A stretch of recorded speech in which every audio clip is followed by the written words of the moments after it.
पुढची बातमी रायगडमधनं। रायगडमध्ये सध्या महायुतीतला वाद कमालीचा पेटलाय। गोगावले समर्थकांनी सुनील तटकरेंना डिवचल्यानंतर आता राष्ट्रवादीच्या नेत्यांकडूनही सडेतोड उत्तर देण्यात येत आहे। राष्ट्रवादीचे प्रवक्ते आनंद परांजपेंनी आमदार महेंद्र दळवी यांच्यावर टीका केली होती। त्यांच्या टीकेला महेंद्र दळवींनी उत्तर दिलं। त्यामुळे भविष्यामध्ये हा वाद आणखीनच वाढू शकतो।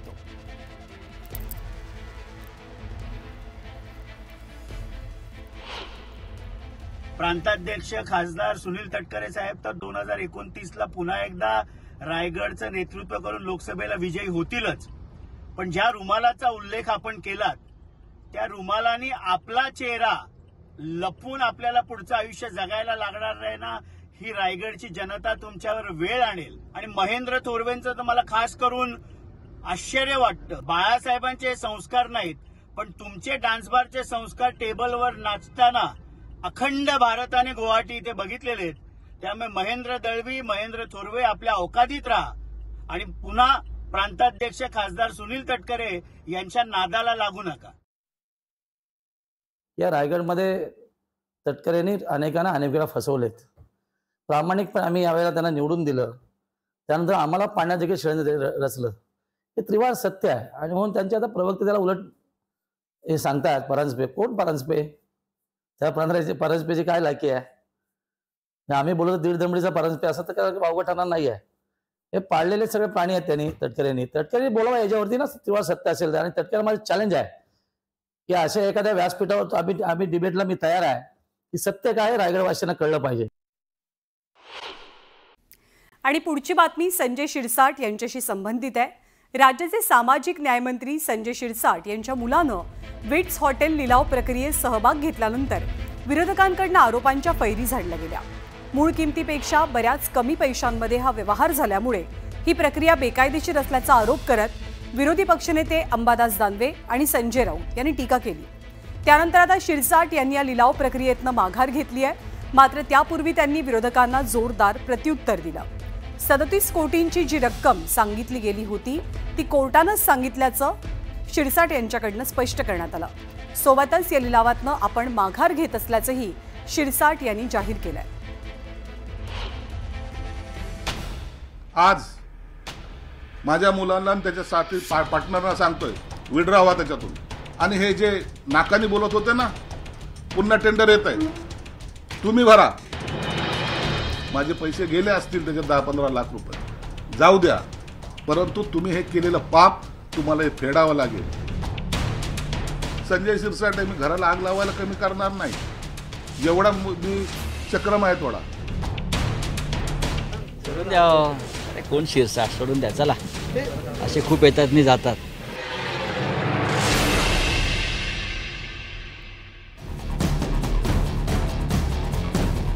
गेल्या काही दिवसांपासून छत्रपती संभाजीनगर येथील विट्स हॉटेल चर्चेचा विषय बनलाय।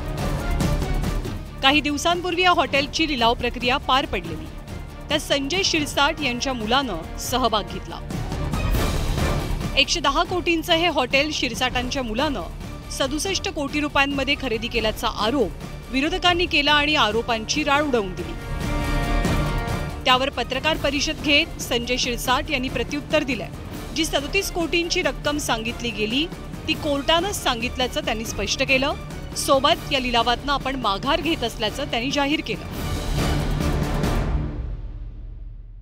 अशा पद्धतीनं साधं गटाराचं 2 लाखाचं 3 लाखाचं टेंडर जरी असलं तरी 3 वर्षाचं ITR असलं पाहिजे, सॉलन्सी असली पाहिजे। जर एवढे मोठं असेल तर 40-45 आधीच टेंडर जे निघालेलं आहे तेच सांगतात। 7 वेळेस टेंडर निघालं तर आधीच्या टेंडरमध्ये 40 कोटीची सॉलन्सी असावी असं म्हटलेलं आहे। मागच्या 2-3 वर्षाचं फायनान्शियल टर्नओव्हर जवळपास 45 कोटी असावं असं म्हटलेलं आहे। आणि असं असताना या सगळ्या अटी शर्ती काढून ही टेंडर प्रोसेस राबवलेली आहे संभाजीनगरच्या महसूल अधिकाऱ्यांनी।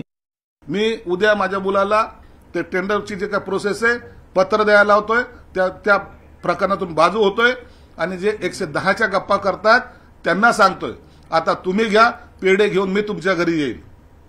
तुम्ही 90 कोटीमध्ये घ्या का 70 कोटीमध्ये घ्या, 76 कोटीमध्ये घ्या का 67 कोटीमध्ये घ्या, संजय शिरसाट तुम्हाला तुमच्या स्वागताला येईल।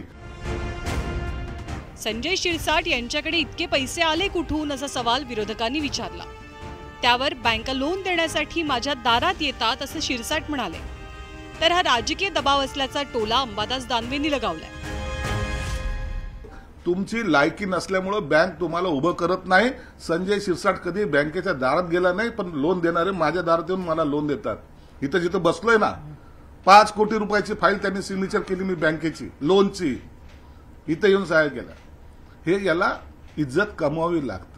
दलालांची इज्जत नसते म्हणून तुम्हाला ते कळणार नाही. माझ्याकडे एका मुलीचा फोन आला नागपूरच्या, की ती म्हणते की मला 2 वर्षापासून 2 लाखाच्या कर्जासाठी मी 10 बँकेत गेले. माझा नवरा नोकरीला, माझे वडील नोकरीला, दोघांचंही मी नोकरीचं प्रमाणपत्र देते, परंतु मला 2 लाखाचं कर्ज मंजूर होत नाही.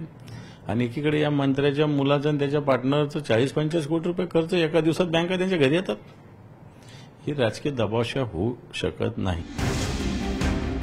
हॉटेलच्या लिलाव प्रक्रियेवरनं विरोधकांनी शिरसाटांना घेरलेलं असतानाच शिरसाटांच्या मुंबईतल्या घरावरनंही विरोधकांनी निशाणा साधला.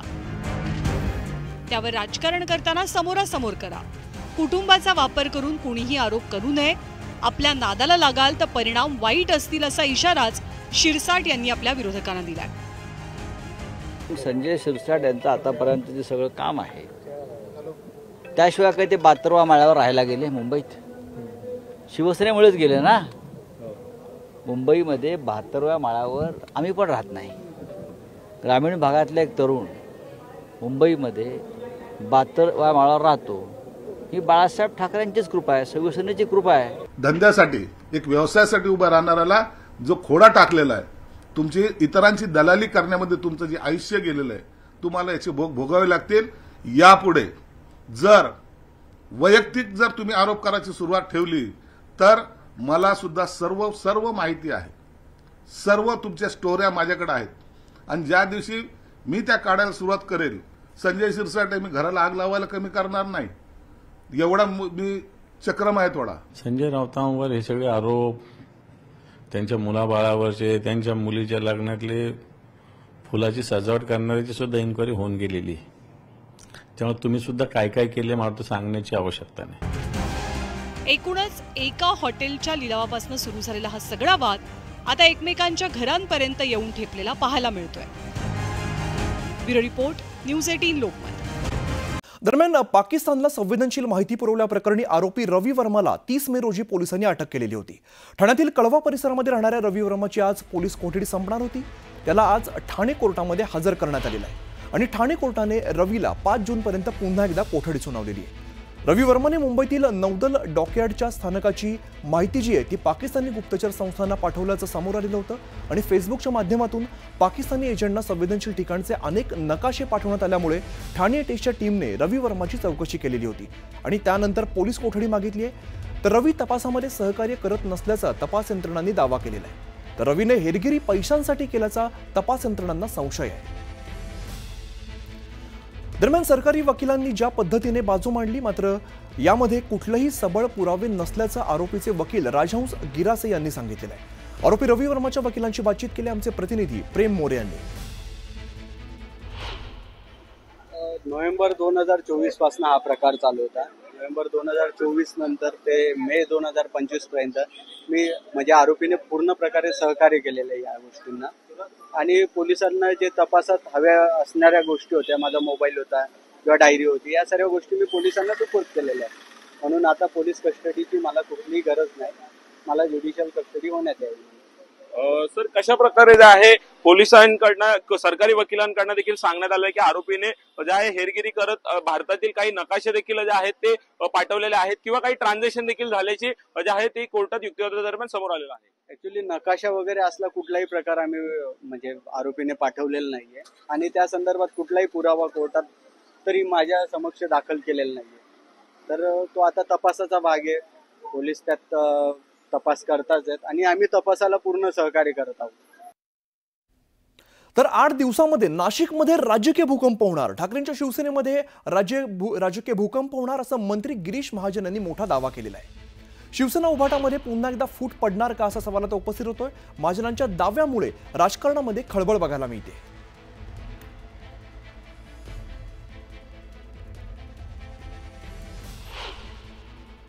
उद्धव बाळासाहेब ठाकरे गट आहे. हा गट मला वाटतं आता जमीनदोस्त देशद्रोह होण्याच्या मार्गावर आहे.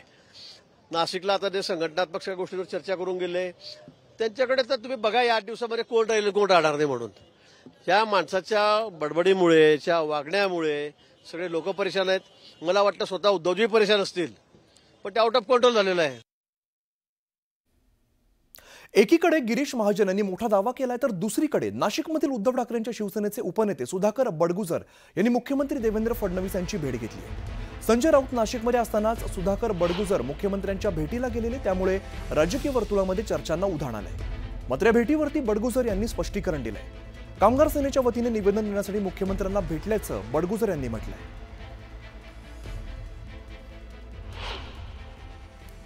म्युनिसिपल कामगार सेनेचे जवळजवळ 2,500 कर्मचारी आमच्या युनियनचे सभासद आहेत आणि महापालिकेच्या आस्थापनावरती 7,000 कर्मचारी असताना 4100 कर्मचाऱ्यांचे रिक्त पद आहेत.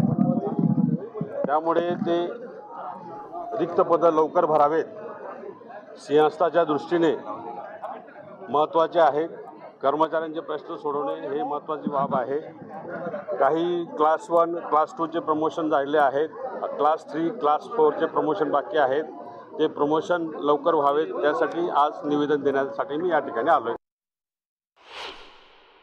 साईबाबा हार्ट इन्स्टिट्यूटचं उद्घाटन आहे आणि त्या उद्घाटनाच्या निमित्ताने माननीय मुख्यमंत्री या ठिकाणी आले होते आणि मी त्यांच्याकडे कालपासून वेळ मागितलेली होती की मला एक 5 मिनिटाची वेळ मिळावी. त्यांनी आज सकाळी मला वेळ दिली आणि त्या वेळेनुसार मी या ठिकाणी निवेदन देण्यासाठी आलो. तर सीएम साहेब आपल्याला म्हटले आता भेटूया, भेट नेमकी कशासाठी असणार आहे पुढची भेट? ती भेट झालीच ना आता.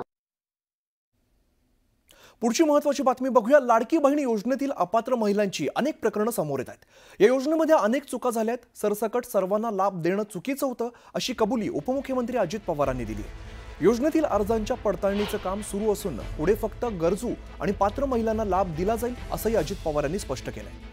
याच मुद्द्यावरती प्रश्न विचारला असता संजय राऊत यांनी अजित पवारांच्या राजीनाम्याची मागणी केली आहे. अर्थखात्याच्या माध्यमातून ही संपूर्ण लूट झाली, याचं प्रायश्चित्त अजित पवारांनी राजीनामा देऊन घेतलं पाहिजे, अशी मागणी संजय राऊत यांनी केली.